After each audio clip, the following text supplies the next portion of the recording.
गुरु दुखी किसी और से नहीं है, गुरु दुखी जनता से नहीं है, गुरु दुखी पब्लिक से नहीं है, गुरु दुखी जजों से नहीं है, गुरु दुखी कोर्ट से नहीं है, गुरु दुखी जेलर से नहीं है, गुरु दुखी जेल से नहीं है। अगर संत रामपाल जी महाराज जी वर्तमान में दुखी हैं तो केवल अपने ही नालायक अंध भक्तों से हैं, अंध भक्तों से।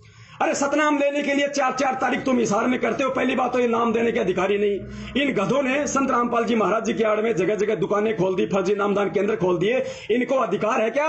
अरे प्रथम नाम देके तुम लोगों को सतनाम देने के लिए 4 बार हिसार तारीखों पे भेजा जाता है, फिर तुम्हारे को सतनाम दिया जाता है। सतनाम देने के लिए प्रथम मंत्र की परीक्षा ली जाती है। क्या ये गधे सक्षम है? क्या ये नालायक वो प्रथम नाम की परीक्षा लेने के लिए सक्षम है? अरे गुरु ये है या संत रामपाल जी महाराज है? परीक्षा कौन ले लेगा? इसलिए हम कह रहे हैं कि 2009 से जो आश्रम में नाम दीक्षा दी जा रही थी वो फर्जी थी। सतलोक आश्रम बरवाड़ा में 2009 से नाम दीक्षा दी जा रही थी गुरु जी के रहते सहते, वो फर्जी थी क्योंकि इन लोगों ने मनमाना आचरण कर रखा था। गुरु के आदेशों को नहीं मानते थे ये लोग।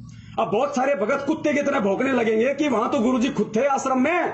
अरे गुरुजी खुद थे, फिर वो फर्जी कैसे हो सकती है? जिस प्रकार सतलोक आश्रम बरवाड़ा में रहते सहते उसी गुरु के नाम पे इन लोगों ने तुम्हें कमांडो बना दिया, इन लोगों ने तुम्हारे हाथों में बंदूकें पकड़ा दी। उसी गुरु के रहते सहते इन लोगों ने वहां पे 5-5 मौतें करवा दी, पुलिस वालों पे पत्थर फेंकवा दिए, पेट्रोल बम फुलवा दिए, जेसीपीया फुकवा दी।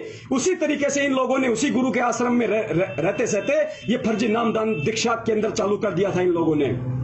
ये गुरु को आदेश नहीं, ये गुरु को इन लोगों ने सलाह दी थी। और गुरु को अच्छे से पता है क्योंकि गुरु का तो काल भगवान के साथ वचन है। फिर भी परमात्मा ने दया करी। जो आत्माएं वहां से 2009 में नाम दीक्षा लिया करती थी, परमेश्वर उनको आशीर्वाद दे दिया करते थे। क्योंकि जैसे ही हमने नाम दीक्षा ले लिया आश्रम में 2009 से 2014 तक, उसके बाद अपना फार्म लेके हम गुरु जी के पास जाते थे दर्शनों के लिए, तो गुरु जी अपना हाथ रख देते थे सिर पे, और हाथ रखने के बाद अगर वो नाम फर्जी है तो परमात्मा की दया से वो सुचारू हो जाता था, वो सही हो जाता था। लेकिन आज क्या हो रहा है? सरासर पाखंड फैलाया जा रहा है। जो संत इस ज्ञान से, इस भक्ति मार्ग से दुनिया से पाखंड दूर करने के लिए आया है, उसके नाम पे आज पाखंड फैलाया जा रहा है। और सबसे बड़े सहयोगी उस पाखंड में तुम बन रहे हो। इसके अलावा ये जितने भी वकील हैं, ये सतलोक आश्रम मैनेजमेंट हरियाणा ने अपने बचाव के लिए जितने भी वकील कर रखे हैं, ये सारे के सारे ढोंगी हैं, पाखंडी हैं, पैसों के लिए लगे हुए हैं। मैं पवन दास जयपुर वाला अपने सतगुरुदेव जी के चरणों के सौगंध खाकर कितनी बार एपी सिंह वकील, जो अपने आप को धुरंधर वकील कहता है, सुप्रीम कोर्ट का वकील कहता है,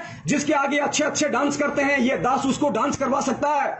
इस दास को परमात्मा ने वो काबिलियत दे रखी है, वो बुद्धि दे रखी है। ये दास आज पूरी दुनिया के सामने एक बार फिर से चैलेंज करता है सतलोक आश्रम मैनेजमेंट हरियाणा के एपी सिंह दिल्ली वाले वकील को, सुप्रीम कोर्ट के अधिवक्ता को, और एस के गर्ग नरवाना वाले को, जो वर्तमान में देशद्रोह का मुकदमा लड़ रहा है संत रामपाल जी महाराज जी का। मैं उन दोनों वकीलों को चैलेंज करता हूं। यहां पे मुझे मजबूरन चैलेंज करना पड़ रहा है क्योंकि मेरे पास में सबूत हैं, साक्ष्य हैं। इन दोनों वकीलों ने सतलोक आश्रम मैनेजमेंट के इशारे पे पैसों के लालच में संत रामपाल जी महाराज जी को उल्टा फंसाया है, ना कि बचाया है।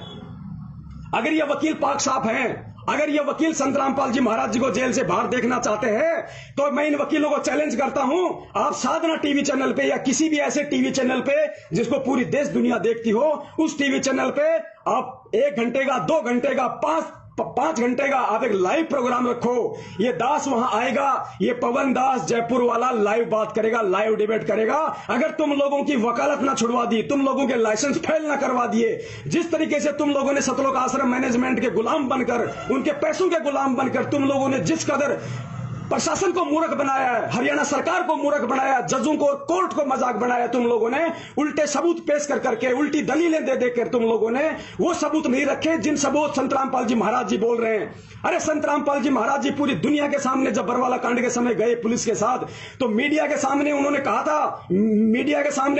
था कि ये राष्ट्रीय समाज सेवा समिति मेरी नहीं है। भगत जी वीडियो निकालो। ये राष्ट्रीय समाज सेवा समिति मेरी नहीं है, ये जितने भी लोग कमांडो बने हुए हैं ये मेरे नहीं हैं, और मुझे आश्रम के अंदर बंधक बना के रखा हुआ था। देखिए, सुनिए आप।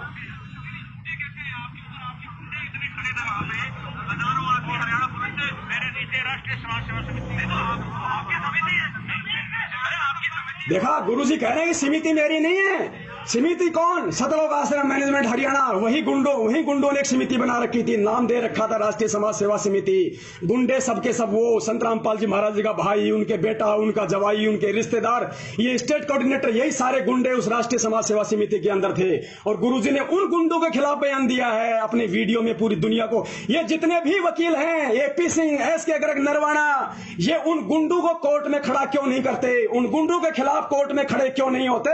क्योंकि इनको अच्छे से पता है कि जो गुंडे हमें फीस दे रहे हैं, जिन गुंडों के पैसों के पीछे हमारे बच्चे विदेशों में पढ़ रहे हैं, जिन गुंडों के पीछे हमें मौज मिल रही है, हमें लाखों रुपए एक तारीख का मिल रहा है, उन गुंडों के खिलाफ हम कैसे कोर्ट में खड़े हो जाएंगे?